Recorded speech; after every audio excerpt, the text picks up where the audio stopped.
চারপাশ সবুজে মোড়ানো উঁচাই নামে এই গ্রামটির অবস্থান জয়পুরহাট সদর থেকে ২০ কিলোমিটার দূরে। অন্যান্য ফসলের মাঝে হঠাৎ করে নজর কাড়ে একটি ফল বাগান, যা গড়ে উঠেছে পাঁচবিবি উপজেলার তরুণ উদ্যোক্তা আব্দুল হালিম শান্তর ব্যক্তিগত উদ্যোগে।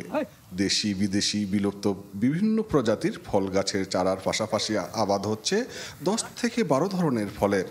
এসব ফলের মধ্যে রয়েছে মাল্টা, কমলা, পেয়ারা, ড্রাগন, আঙ্গুর, পেঁপে, খেজুর, আগর, মালভেরি, আম ও লেবু। তবে সবচেয়ে বেশি আবাদ হয় মাল্টার। আমার আশেপাশে গ্রামে কিছু করার শখ ছিল, সেখান থেকে এসব কিছু করছি।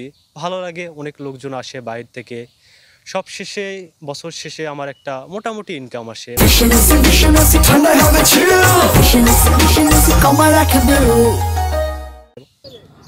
এই বাগানে উৎপাদিত ফলের বিশেষত্ব হলো তা রাসায়নিক মুক্ত, তাই ভালো চাহিদা আছে বাজারে। বিক্রি হচ্ছে দেশের বিভিন্ন স্থানে। একই সাথে পালন হচ্ছে গাড়ল ও মাছ।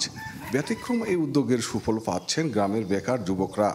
কর্মসংস্থানের সৃষ্টি হয়েছে প্রায় ৫০ জনের। আমি গ্রামের বাড়িতে আসলাম, আসে এখানে একটা ফার্মে কাজ করতেছি বিগত চার বছর ধরে। আমরা এখান থেকে ফল নিজে খাচ্ছি, আমরা এখান থেকে গাছ গাছালি পাতা ফেলে আমি পরিষ্কার করেছি, নিজে জাল দিয়েছি, আমার উপকার হচ্ছে। যে এখান থেকে আমাদের মোটামুটি একটা সংসারের একটা বাড়তি আয়েরও আমাদের উৎস আসে, আবার এটা দিয়ে আমরা মোটামুটি সংসার জীবিকা মোটামুটি ভালো চলে আর কি।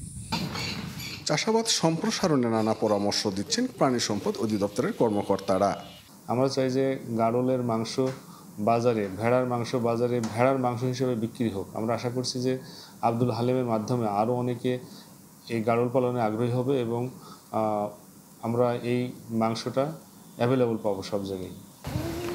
একাদশ শ্রেণীতে অধ্যয়নরত উদ্যোক্তা হালিমের সমন্বিত এই খামার থেকে সব খরচ বাদে বছরে আয় হয় প্রায় ৩ লাখ টাকা।